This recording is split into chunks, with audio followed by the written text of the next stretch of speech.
Okay, so I'll just get started. I'll get started on the portrait. Okay.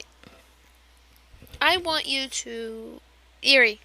I want you to look at this and know that there are issues with it. But when I tell you what these issues are, I want you not just to say, okay, alright. I want you to challenge me. I want you to say why. Why are there issues, Istebrak? Why being so annoying? Tell me there's issues with everything I do. Ask me why there are issues. Because as soon as you show that you want to know what these problems are, and as soon as you show me that you know that there are problems, you're going to learn. No, you're not late, Chib. Blogger, you're not. Okay, so as I say in the book I've recently written, for those who don't know about it, I say that in order to be a professional, you have to think like one. And how do you think like a professional? It's by being in constant self-awareness, constant self-reflection, and thinking about the way you make mistakes, and that you will make mistakes, and you are going to, and you welcome these mistakes, because if you don't make them, you don't learn. I want you to think like this. I want you to know that if you make this mistake, you won't make it again, but you'll make it efficiently. It's an efficient mistake. There's many inefficient mistakes out there. Sadly, we're saturated with those, but there are mistakes that you make that you can be aware of next time. One of these biggest mistakes is size. Biggest mistakes you guys make is the size of the objects you're painting. I really don't want you guys to forget how important it is to keep the sizes consistent. What does that even mean? That means that you make sure the head size is proportionate and everything matches. Even about the things that we could be. That's big? Are you sure? Or was it too small before? This is the thing when you guys make mistakes and you're not aware of what these mistakes are. Something happens and you forget that, or you don't realize that you made this mistake. This is because you're desensitized to your own view about how this looks. And so what you normally think is okay looks different for someone else. That's why it's so important to get feedback and get someone else's point of view, because to them, they're not looking at it the way you have for hours and hours, and you've grown very accustomed to the mistakes that you've made. So the way it was before, let me show you, was very small. And now things seem to be just a little bit more squared off. Okay, so it's better to get someone else to look at it, not just me, anyone else. And ask them, okay, what's wrong with this image? I know this not only because I've heard of it spoken by other professionals and other teachers, but when I was young and I showed one of my sisters my sketch, and I was so proud of it. I was like, oh yeah, this sketch is crazy. And then I sent it to my sister to see it. I went to her room, I didn't send it. I had to fight to get into her room. But anyways, she said, oh my god, the neck is so long. Ew. I swear, I have never been hurt by a critique more than that day. And after that, I was like, what? But it looks so normal to me. I don't understand. And this was back when I was like 11 or 10. And I'm looking at it and I'm like, oh. So I flip it backward to see through the light. You know how you used to flip your image over the light so you can see through it? It's like flipping the canvas horizontally. And there it was. It was huge. It made no sense. The shoulders were tiny. Ever since that day, I realized that you always have to break your comfortable viewpoint, your vantage point, change it. Change the way you're looking at something. If you're a sniper and you're having a difficult time catching your prey or whatever, you change where you are. You go to somewhere else that has a better view. This is just like the same thing. I know, weird analogy, but lately I've just been thinking about the kind of people that don't deserve to live on this earth. I'm joking. It's mostly people you guys don't want to live either. Somewhere in the government up there. People you just wish weren't there anymore. Anyways, that's what you have to do. Okay? You have to think about... oh, I wish.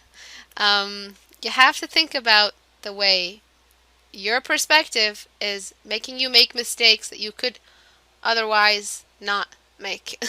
Okay? Think about what others can offer to you. Don't do this. It's not a one-man show. It's not. It's never been. If it's a one-man show, you wouldn't be here on the internet. You'd be at home doing sketches. You'd be like the private kind of artist that never went digital and on the internet. I think we all started off like that, but that's as soon as we went digital and had other people looking at our stuff, that's when we started improving, because people will say things and tell us, wow, this is, this is an issue. This has issues in it. Okay? So always make sure you have a different person looking at your work. And yeah, let me just get the rest of these. Mainly about the shading, about the quality, what would need to be improved about the values, and a bit about the material, about the shell mainly, and about how to get the orange looking brighter without it being too glowy or off looking. It's too dirty still. Mainly what I need to focus on. Really no experience with creatures, but wanted to try it out. Okay. Okay, I don't mind. I can look through the whole thing. I don't mind. Okay, so that being said, about the size of the head, let's get on to the features. Now that we have the measurements fixed, and I told you many times before, guys, do not forget that the skeleton comes first. Don't paint things that come last first. If you started off painting the face, which I think you did, Eerie, you started off painting the eyes, and then you added a head, and then you added the shoulders. You didn't draw the head first, did you? Did you? I'm not sure. I drew the skeleton. Are you sure? Did you measure it across?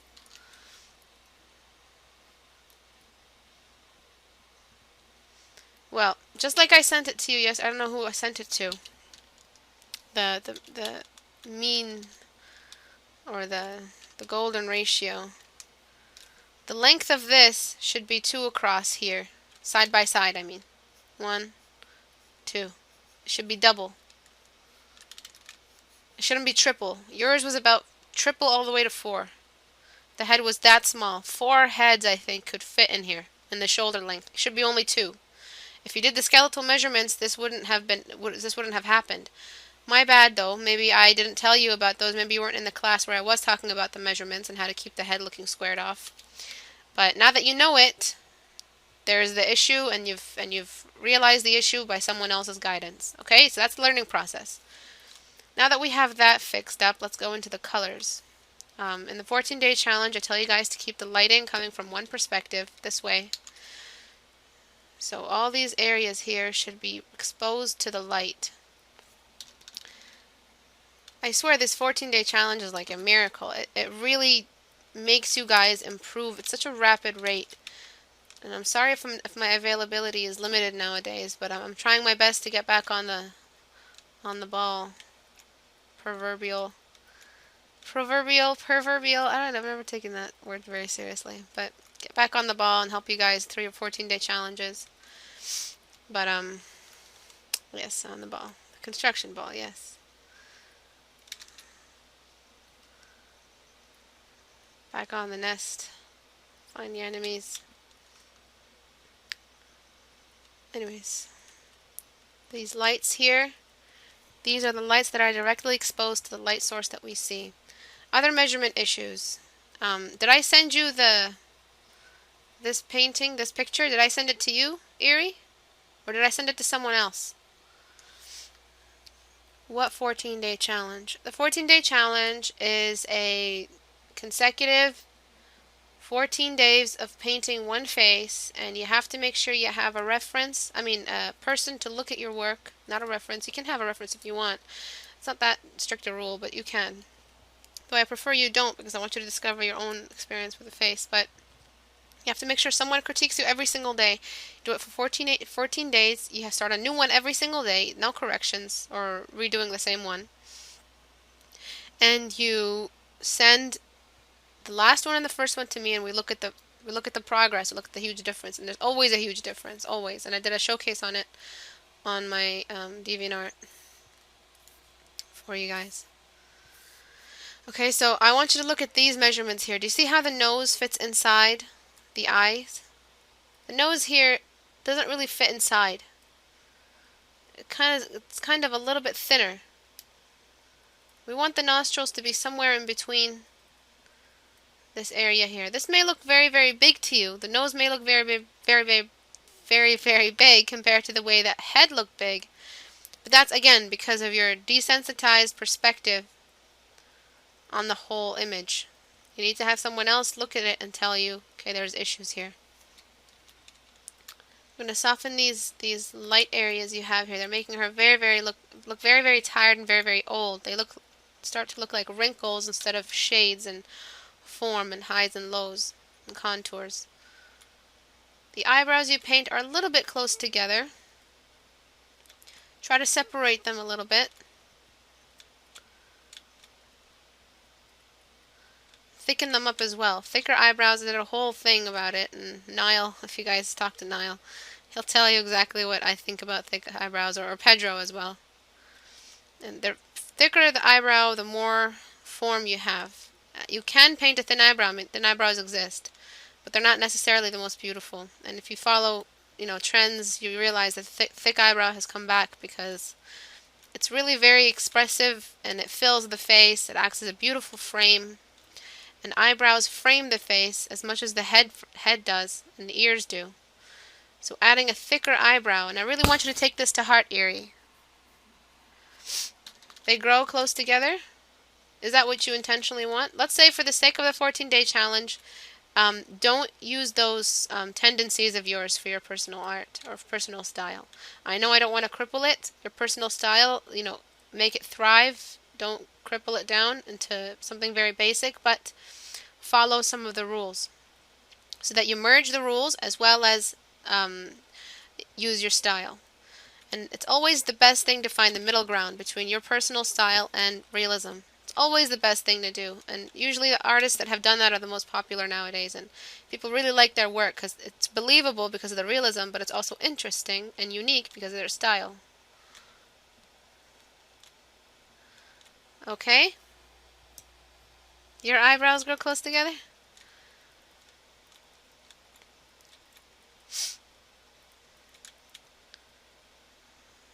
Okay, and then I'm adding some here. I'm taking this back down. And I'm just trying to give you the very basic, for the 14-day challenge, the very basic face shape. And I want to see what kind of shape you emerge with, the specific kind of face that you emerge with at the end of the 14-day challenge. You'll find your face, your signature face, your art that will be known for, that your art will be known for. You'll find it. Good day. I've done this today. Try to not redo it in your style. I tried to do not hair are not well yet, maybe for next week if you do not have much critique requests. It's okay. I missed the last. I thought it was twice a week. Biento. Don't cancel it. Let it transfer. I have to pluck out those in the middle to not get a unibrow. I think we're all like that. We all have a little bit of hair growing there. And if you guys look at Frida Kahlo, she's known for her unibrow. I forget which culture it is, but they glorify the unibrow. It's so weird. And there's a whole culture. I used to watch it on National Geographic. And then there's another culture that glorifies a large nose. There's like a competition for it every year. And there's this one guy who had the largest, I think it was in Sicily or Venice. I don't know, but they really, really like large noses. Oh my god, and the guy who won it, it's unbelievable. It's huge and like it's hooked.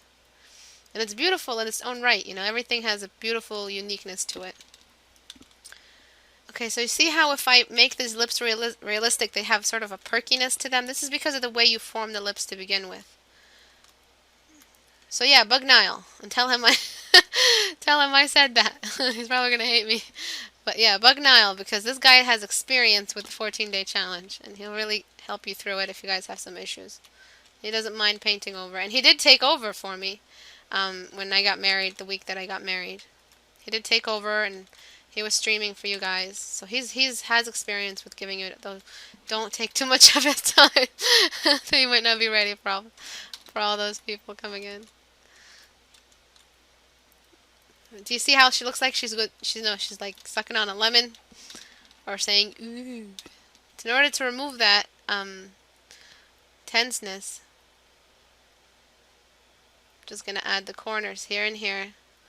As soon as you show the corners, you show the width. And as long as you show the width, the lips don't look like they're smaller than they should be. Eerie. I want you to do this face next time. Okay? Do this. I want you to draw this face next time, okay? For your day 5 or day 6. I don't know which day this is, I forget. Eerie challenge day 4. Yeah, for your day 5, I want you to do this exact face. I want you to try it. Remember, this is as much a challenge as it is an experience with your own self and how you discover your own style. And only some people have reached the showcase. A lot of people have done it, and some people really haven't benefited a lot from the 14-day challenge. They used it more as a chance to draw, or maybe they used the same image over and over again. I want you to discover new things about yourself as an artist, about your practices, and challenge those. A lot of us have that laziness that comes with art. You challenge yourself in that way, and as well as challenge your style. See what you can emerge with at the end of the 14 days. So I want you to try this exact face. I don't do critiques so that you guys start a whole new one and forget everything I talked about. I do these critiques because I want you to see what you can benefit from these challenges. Not just, use them as just simple consecutive 14 days of drawing. I want to see the difference. I want to see day 1 and day 14, and I want to go, wow, this is crazy.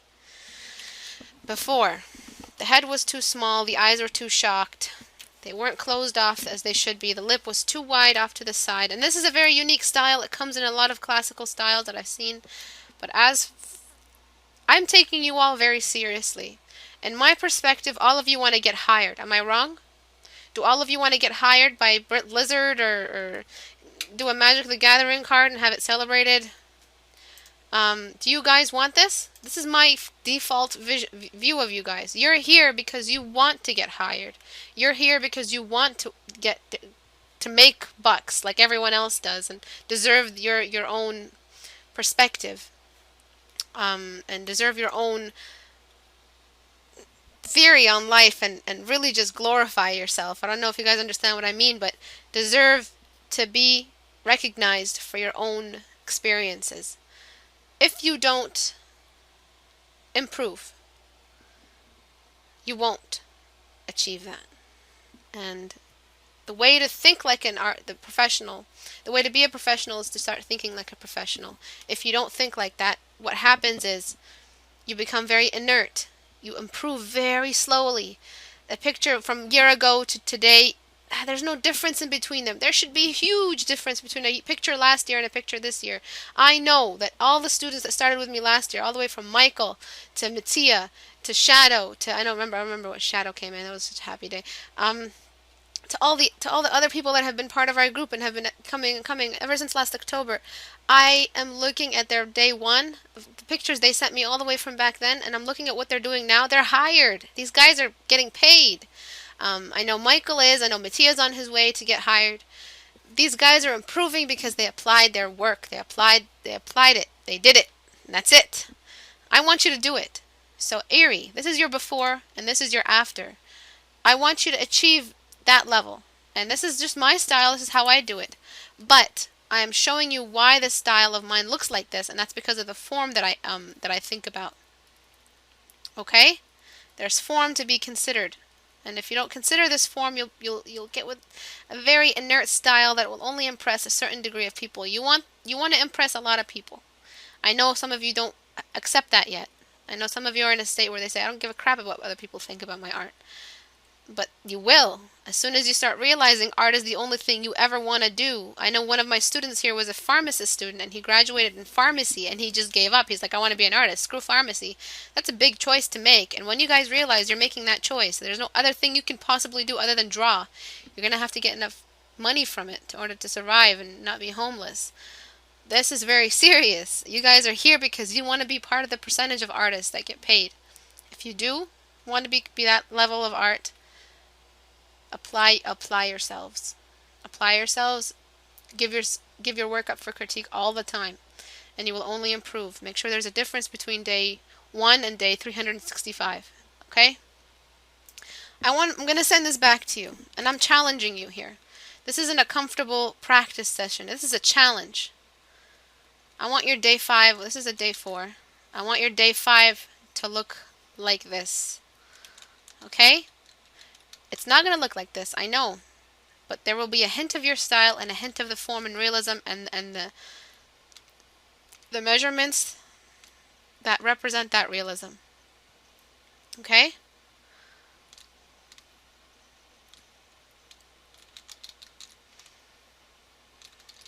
So 2 of these should fit in here.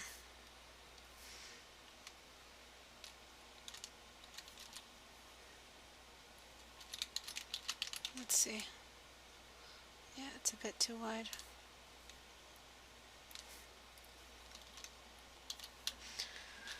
And I'm very serious about this stuff when I tell you guys about it. I really don't want you guys to be part of that group that never improves, but you live a horrible, sad life doing something you don't want to do, working at some store you don't have to work at. If you build your talent enough, people will want to pay you for it. People will start emailing you about it. Okay, so this is what I mean by making sure you have these measurements in here. I really want you to think about all of that. Okay, so I'm going to send this back to you. And don't worry so much about the shoulders now, okay? We didn't do much work on the shoulders before. That's part of the 14-day challenge for figures in the front view. I want you to focus on just the face and what the face can provide for the viewer. Oh wait, this is not Elise's earrings. Earring here. Now give me a second just to get everyone's stuff.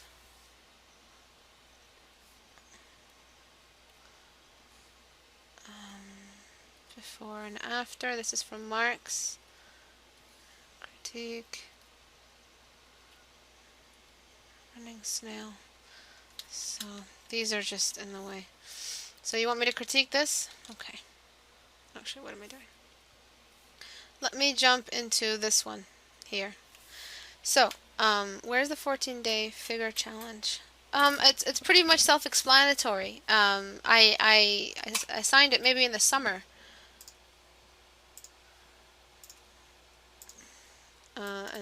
It's basically the same thing. Light source from the same perspective. You're just doing a face challenge, except that is attached to a body. And if you do that for 14 days, you're just going to perfect your understanding of the body. And I saw yesterday, now give me a second to show off. Show off Niall. I saw yesterday we were on Google Hangouts, and I saw what he was working on. And I'm speechless at the improvement I've seen from Niall, especially. And I don't have favorites, but I love all of you guys equally, I swear. But I'm so proud of him because he's worked so hard. And he's the perfect example of improvement. I asked him, when did you start art? And he said that he started, I don't know, sometime in 2009 or something like that, right before he entered university. And that's huge. That starting off that late and then improving that much in that little amount of time, that's a big step. A big step. And that just shows you the power of practice and what practice can achieve. Okay? That was a mini speech while that thing was transferring. Very nice. Okay, so onward to this landscape. I'll do the face after. Actually, let me get portraits out of the way. Sorry if that was someone's. Let me just get portraits out of the way. This face is far too compressed. Shoulders look like she's really tucking up her body. And the fact that we can't see much of her skull makes it seem like she's looking down. But now she looks like she's looking up. Does everyone see that big difference? It looked like she was looking down because when someone looks down at you, you don't see the top of their head. And we couldn't see the top of her head. She looks like one of the Olympic girls for gymnastics. I don't know I remember which one. She looks like them. Not the gold. She didn't win the gold, but I think she got bronze or something. Okay, so just before and after with the liquefy. Before, after. And when I decreased her chin down, it looked like she was a bit looking down at us. See the differences when you measure? From adolescence, over large features, to face that fits in the head properly. Okay, I'm just going to thin out the neckline to make it a little bit more feminine, a little bit more acceptable that way. And this is Elise's, right?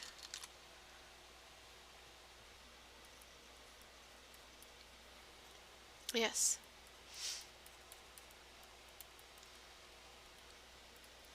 Okay. Elise, you've done a good job.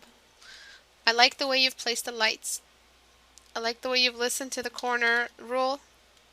However, excuse me, I'm sorry, I had tea. And whenever I have tea, it's not really like, I just hiccup a lot because I think it's the steam, because the tea is hot, and I like to drink it hot, like steaming. So I just get like really hiccupy as I talk. Because the steam is like, get me out of here. Okay, so the face that you had before was okay. The face area, the features. However, the measurements of the eyes, they were a bit symbolic again. And if you don't know what that is, ask Daniel. He'll explain it beautifully and eloquently. You want me to explain it, I'll explain it all chopped up. Basically, what an eye is, it's a ball. And on top of the eye, there are lids. Some of you just draw the lid. And draw the lid however you like. You know, you go all anime with it. However, if you want to make things look realistic, please don't forget to draw the eyeball. The eyeball means that there is a bottom lid, meaning that there is a crease here, right along the side. Okay, and this side here. And I want you to show me this. Whether or not this girl has big eyes, I want to see you can do this. I want to see your application. Show me you know where these two eyeballs are. Show me you know where the lids sit on these two eyeballs here. Okay? The second thing is the crease up here. You guys have no trouble throwing this crease in here because of your experience with anime. When you guys were anime stage, you guys drew those, cool anime eyes and crease. Cool anime eyes and crease, and then you never put the crease on the bottom because it always makes the character look tired. However, in realism you need it because it is a ball. The function needs to be understood. An eye can move. If you want to draw and draw successfully, you have to show the function of what it is you're drawing. It means it can work. If you breathe life into this drawing, it would be able to function properly. It wouldn't have glitches. Just think Frankenstein. Okay, and I'm just going to shade around the skull. And at least you might have experience with makeup, since you know, like a girl like me, probably just use makeup from time to time. Don't draw the makeup on the face before you draw the eyes of the face. Meaning, if you don't draw the eyeballs, your biggest problem for this day, whatever day this is, you need to think about drawing the eyeball. And I want to assign you an hour or two of video watching how to draw eyes, because I really talk about how important it is to show the function. Just adding a little bit of shadow here under the eyebrow to make it look like the socket is moving in, and a little bit of light here. I usually teach the secondary light source on the sides coming from this and this, but from those who have done it before, you know that I don't teach you that unless I know you guys have a good hold over your features. Just going to move these cheekbones down here. Try to create a nice even tone for the skin. So remember, Elise, your biggest problem today wasn't the head size. It was a bit of a problem there. But I want you to think about the eyes. Spend a whole day just drawing eyes before you draw your next 14-day challenge picture, which is tomorrow or today. You can spend today on focusing on eyes. And I know eyes seem like one of the easier things, but it's really hard to paint an eye that looks convincing, that looks like it can work. That if you were to make it look real, if you use that pencil that SpongeBob had, you can make it look like it can work if you brought it to life. Yeah, SpongeBob is a very big part of this class. So a little bit of light here, light here, light here, and light here. And let's look at the before and after. This is commissionable. People will pay you for that. However, this We won't find as many customers for that. But that's not because you can't draw, Elise. You can. Look at the eyes. This is ability to draw. You can draw, actually. However, you can't measure right now, just yet. What I want to challenge you to do, Elise, is measure next time. Spend an hour or two tonight thinking about the way the eye is a ball and the way the skin wraps around it. It's not just a figurative two curves stuck together and a dot in the middle. That's not what an eye is. An eye is an eyeball. It can function, it works, it focuses like a camera, like a webcam. You know, a webcam, how it's like a ball? Think of it like that. Okay, so I want you guys to think about that, please. And I want you to think about it especially, Elise. Think about the way you can measure the face first. And how do you measure? I showed it to you yesterday. Fit all the features inside this way. Make sure there's enough space between the lip and the chin, the eyebrows and the forehead, the nose and the sides of the face. And this is a very big part here, okay? And I want you guys, all of you, all 37 of you, signed in or not, to think about this very important next piece of information I'm going to give you. It's probably going to be the most important thing you're ever going to learn about painting a face. I know you guys know what a 3/4 view is, but do you guys know where these quarters are? The quarters of the face are found here. Quarter 1, quarter 2, quarter 3, and quarter 4. These are the quarters of the face. When you see someone from the side, you see quarter 1, quarter 2, quarter 3. You don't see the 4th quarter, which is this one here, because it's tilted to the side. If you guys don't show that these faces, that these features here fit in the front 2 quarters, then it's going to seem like the face is flat. It seems like if I put a piece of tape here, it would go like this. However, if you painted it as if these last 2 quarters on either side were realistic, the tape would wrap around and I wouldn't see the other end of the tape. Okay? I know this was probably the weirdest thing you've ever been taught, and I probably taught it in a really weird way. But if you think about the way the head is 3-dimensional and the way you place the objects on it as 3-dimensional objects, the way you draw it, you'll have to respond to that knowledge that you have. And responding to that knowledge means that you'll have to paint as if the features here are all sitting on a 3D object. And that means that all the shading here happens, all this dark spot happens because the light is not reaching those 3rd and 4th quarters. Or 3rd and, whatever. Okay? All the shading here is very important. Anytime, you're welcome. So does everyone know what I mean by 3rd and 4th quarter? I want to hear a yes. I want to hear a absolutely. I know this is not a class and I can't hear you guys, but I want to know, especially Elise, I want to know that you're measuring this face. That you're thinking about the 3 dimensions. You're not thinking symbolically or thinking about the way it might look if you just use the simple lines you've been taught in kindergarten, or when you guys sketched out bears and Teletubbies and whatever you kids did when you were young. Think about the eyeball. I only wish that in high school and elementary they taught you this stuff. I wish they would do that, but I don't know. I guess they think we're too stupid to learn this stuff at an early age, but it's so basic. And imagine if we had been taught all of this. Imagine if I had been taught all of this early on. I'd probably be like owning Craig Mullins right now in my dreams, but whatever. Think about the way thinking 3-dimensionally. Think about it first. Appreciate what it can do for you, and then apply it. Thinking 3-dimensionally. Because for the next class, I'm going to show you how to place in the secondary light sources. And I won't be able to teach you that if you don't know what the 3rd and 4th quarters are. Okay, Elise? So I'm going to flatten this out and save it. Okay, any more faces here? Yes, there's that one. Done, done, done, done. So you did the before and after for that. That's very good. Yeah, you shrunk the eyes. Good job. I can see the eyelid, the bottom eyelid. Very good job, Mark. The hair is a bit more believable. Okay.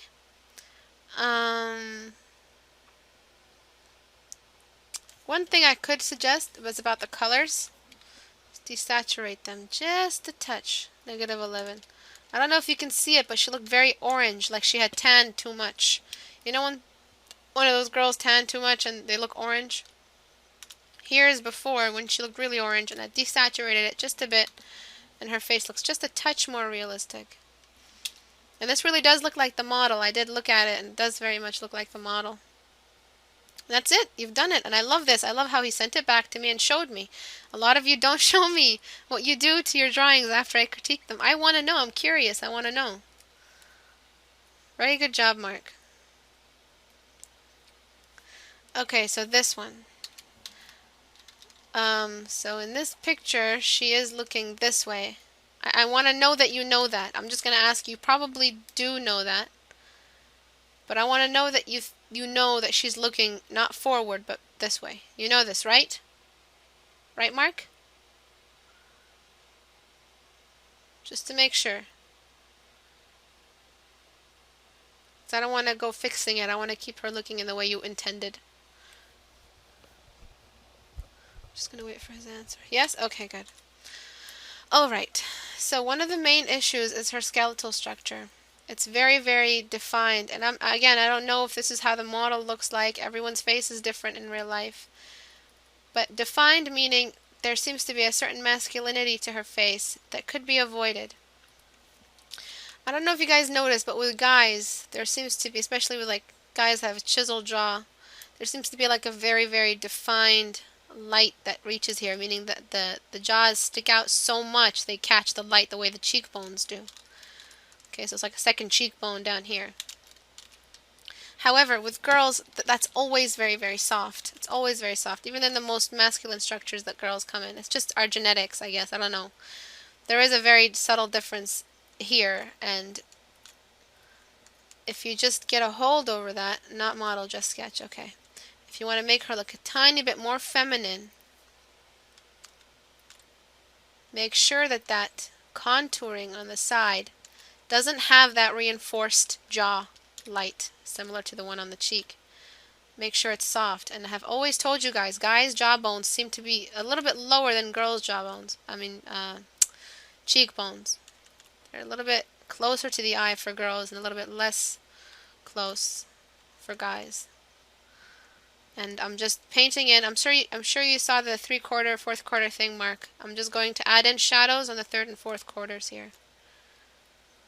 I call these 3rd and 4th, 1st and 2nd, because they're not so important. Well, they are important, but to the features and stuff. I'm going to add in a bit of shadow underneath her brow, because this is the thickest part of her eyebrow, catching the most light, casting the most shadow. I'm going to add in that shadow underneath, a very defined shadow underneath the top lid. And then I'm going to add the light here that catches in the eye, that catches the light. Makes her look a tiny bit more alive. And I like how dark you've kept everything. You haven't gone too light, but I kind of don't want you to paint a background that dark. Make it a little bit more neutral, medium sort of. Paint the bottom lid here. Think about the eyeball as well. She does have like cat-like eyes, and they do exist in real life, but think about trying to shape the eyeball down here. Down here is where you really see that eye socket and the eyeball stick out. Okay? And then I'm going to soften up this cheekbone to be a little bit higher and closer.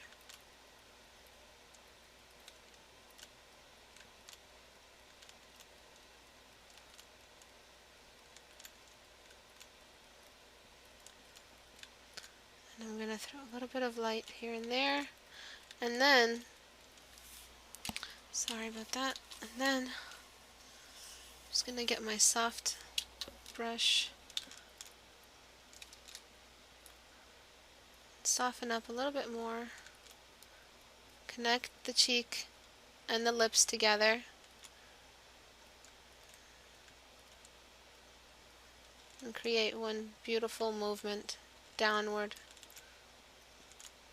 into the face, and then a little bit higher, just to define where these beautiful cheekbones are. But not too much, she isn't a skeleton. A little bit down here. And then finally the corners of the mouth.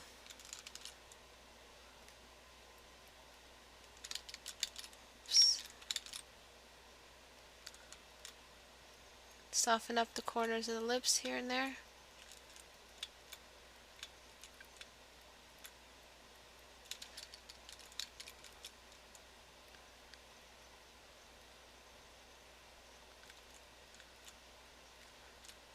Okay, and then sorry about me not talking. Things get quiet, even I get nervous. I'm like, what? What's going on?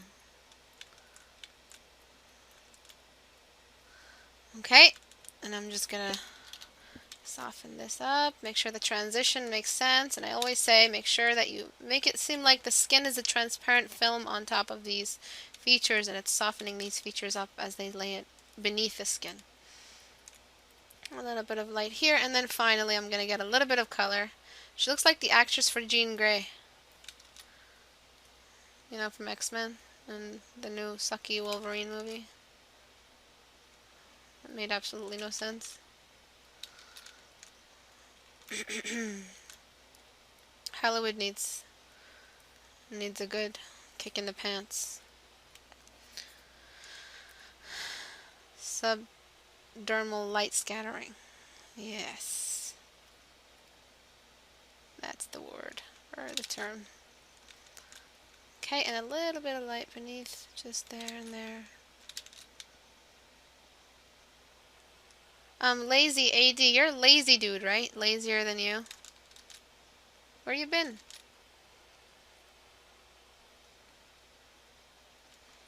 Okay, just a little bit of this. And that's it. I'm going to darken up the corners of her lips just a touch. Over here, and we're done. And I can show you the before and after. Are you watching, Mark? Before? Do you see how masculine the skeletal structure was? It seemed like she had the face, the head of a boy, but the features of a girl. Now after we soften those up, and now she looks a bit more feminine. You can even place a little bit down here if you want a strong look. Okay. Did you use this from a reference?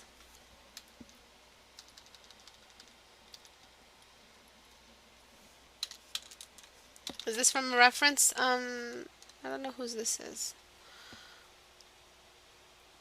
Anna or Anne? Claire. Oh, Claire. Okay. No, not from a reference. Okay. If this was a light source and it was near the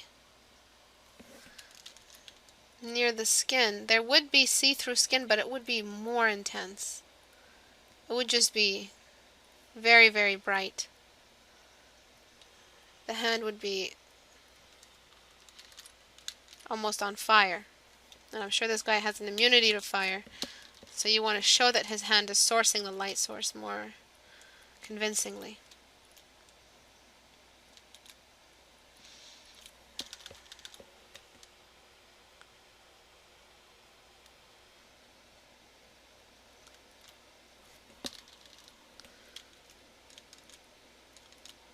Okay, and then the fire. There's many references for how you can make the fire look a little bit more. Actually, I think I have a fire brush or documents, pictures, paintings. They're like a stamp brushes for fire. And I'm just going to try to use one. Here, let me just... Yes, okay.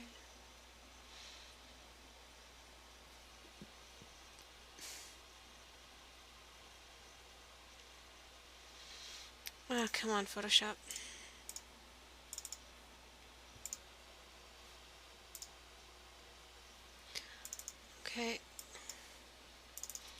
So what I will do is get one of the fire brushes here. Where is it? No. Some of these are really, really crappy.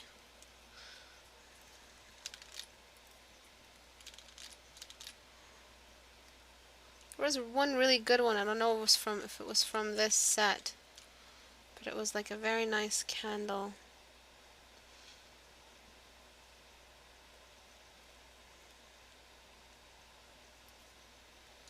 I don't know, but for the sake of time, let me just sketch it in, and then you can find a better reference when you are. So what I would do is give it more of a candle-like fieriness to it. Because if the fire is stable and it's sourcing from his hand.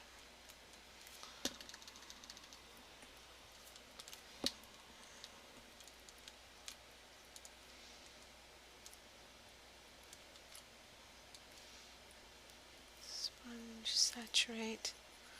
Fire is also very tricky to paint.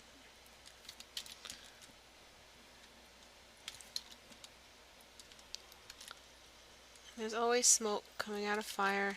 And you have to think about how fire actually exists scientifically. It's carbon reacting to oxygen, or something like that. And objects like wood burn because there's a lot of carbon in them, or something like that. And in order for a fire to be sourced, it needs to be burning off something. It needs to be eating up something's carbon, or something like that. I'm not a scientist. And so think about the way his arm could be the source of the fire. It's burning. Anyways, onto the face. Get the light from the fire warmth, the orangey yellow, and place it in all the areas that are exposed to the fire here. So there would be a little bit, sorry for the roughness, I'm just working from zoomed out with this brush. Think about the way the fire is revealing parts of the form that are off to the side there. There would be a lot in his eye here and here. There would be some on his mouth corners here. And over here. And then a little bit, remember the eyeball thing and Asian eyes. The bottom area is very, very bright because of the light. Hey, what you did, Claire, was you got a reference from a kid or someone with light coming from the bottom of their chin, right? But that's not how this is. There's no fire or light coming from the side of his face. From the bottom of his face. I'm answering my own questions. There's light coming from the side of his face. So that we need to see shadows that respond to this light source here. Okay? Oh. So if you had used reference, would have been the wrong reference. A little bit of light saturation on his cheeks and on his nose because that area is translucent. So it will allow some light to shine through, revealing the blood beneath it. A little bit of the yellow on the side of the nose, just a bit softened up. And on this part of the eye is shadowed because the light isn't reaching that part here. A bit thinner as we go along. Side of the nose. And the nostril. I'll get some light. Side of the lips here. And a little bit of shading on the upper eyelid to the lower part of the eye. And on this part here, there would be some light and the eyebrow would stretch that way, unifying the face. And get some of that shadow on the corner and the area of his chin here. We'll be casting some shadow. Do you see how it's still the same person, still the same character? But what we're seeing is him and from a different light source.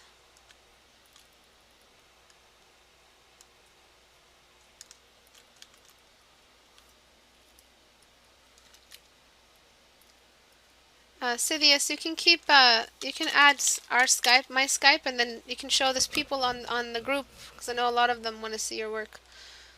You can add them. Add that Skype, and then you can be part of our group. That way you can just show everyone your work. And then his three, remember the 3 quarters that I talked about? His third and fourth quarter are completely illuminated. If we saw this side of his face, it would be completely illuminated. And then his ear, a bit lighter.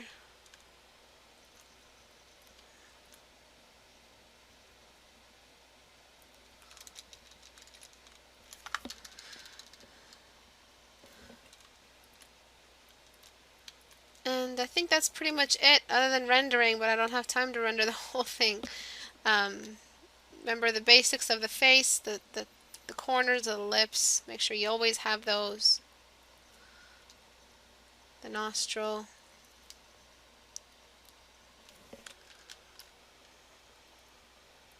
And the sides of the eyes. Give him a little bit of eyeliner from beneath the eye. Maybe it's a girl. Finally, we want some secondary light source. If you don't want light source, secondary light source, go ahead. But a secondary light source would help reveal his head from the side. Okay? And of course, change the color. Oh, no, I'll add you to the group. Just add the Skype. Add my Skype or Mattia's Skype, and one of us will add you to the group. It's very easy. Change that. That whole light here is warm. It's completely warm. So you need to change that to a more warm color. Before there was no color at all. I mean, no, there was no color at all before. It's saturating. Okay, so get a good reference for light. And finally, flatten image. I just want to add in some spot illuminations. Areas where the skin is shiny. Capturing some light directly.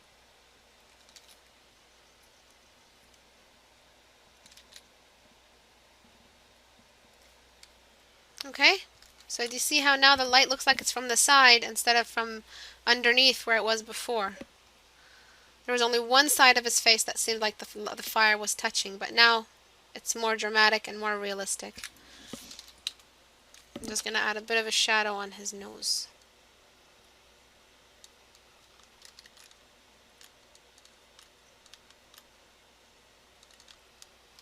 Or her nose. Burn. If I could marry a Photoshop tool, I would marry the burn tool. Don't tell my husband I said that. Joking. It's so beautiful. It desaturates as well as darkens at the same time, so it saves you so much time. Okay, and that's it. That's a conclusive image for today. I'm starting to lose my sanity. And that's it. Do you see what? Yeah, burn. Do you see what I did? Claire? The light now responds to the light source. The nose nostril area is a bit messy, but I just don't have time. Wouldn't the fingers reflect more light? Yes, they would. I kind of added a little bit. They would. The whole area here would be very, very reflective. But because they're right directly in front of the object, I'm waiting to see what kind of, because I want to see how you work with this, Claire. I want to see what kind of fire or source or kind of light you're going to choose. Fire shape, so that we know where the illuminations are. But essentially, reflective, it would be a silhouette, not a reflective thing. And the only thing that would be reflective or invisible would be the skin that is visible. I also recommend adding in another finger here, just to keep the form interesting.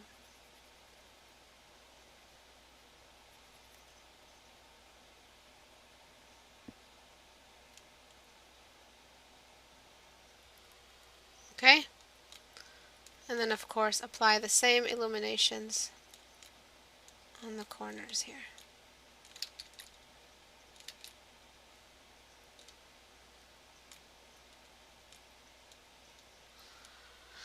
Okay. Alright, and that's it. Before, after. A lot more realistic, a lot more form coming out. Thank you everyone for coming. If you guys can just give me a moment of your time, just for the announcement for the book. I have recently published an ebook for those who just started out with digital art and for those who have been relatively new to it. Sorry, Amr. And it's the link is here. It talks about everything that I know, everything that I've ever taught in the past 2 years of teaching art digitally. I also have a YouTube video that talks about, it has a sneak peek of what's in it so you know what you're buying. It's only $25, $27 with taxes, and what it's going to do is going to keep our class free, because lately, class has been suffering because of the financial problem regarding class, internet bills, making sure the internet is always high speed and, available to keep the class going. So there's the YouTube the YouTube video that explains what is in this package, and it's got contracts for those who are just starting out. For those who are new to it, of course, aren't new to it, of course, you don't need this kit. If those who already have experience with all of that freelance stuff, but for anyone who wants to go pro and doesn't know how to, this is the package for you. And I've made this on purpose to tailor to the freelance world, because I know all of you want to be hired one day. So I've made it so that if you do keep the class alive by paying, you get the class back. You're paying to get the class as well, so you get all the notes that are involved in the class, and you get everything that you could possibly need. Thank you, Lemur. Some people have already purchased it and they said it's very helpful, very detailed. I have lists. I teach you how to go through everything that has to do with the painting. I have the visualization process, the emotional process, the fact that sometimes we lead towards a very self-destructive self-criticism, and I teach you how not to think like that and how to think more constructively and to develop yourself as a professional. Yes, they will be recorded on Livestream, and the classes that are really important to me, I will be uploading them on YouTube. Classes that I feel have something different to offer than the regular critique sessions do. Those are the ones that I'm going to be uploading on YouTube. And if you want to subscribe on YouTube, go right ahead. Thank you very much for those who have already. I really appreciate the support of all of you have shown this class. And October 1st, Tuesday, October 1st at 4 p.m. Eastern Time will be our first class, and it will focus on anatomy. And I'll be showing you bit by bit. Every day will be a study of a face or a head or an arm or a neck, and I'll be showing you how the neck works, and I'm going to be asking you guys to deliver homework so that I could see it, and then at the end of the class, after an hour of lesson, we're going to be having a critique session. So it's going to be nice and fun, and every Tuesday and Thursday. Add my Skype if you want to be part of the class group. This class group is already going on 300 people, probably 250, I'm not sure, I haven't counted it completely. A lot of people have left because of the messages, but I try to add them in and count when I add them in. This is the class. It's got tons and tons of people in it, and there's someone always ready for you guys to critique and help you through. So thank you for everyone who has come here already and helped us throughout all of this for the past year. It's been a good year, and we're going on 2 years now. Thank you, everyone.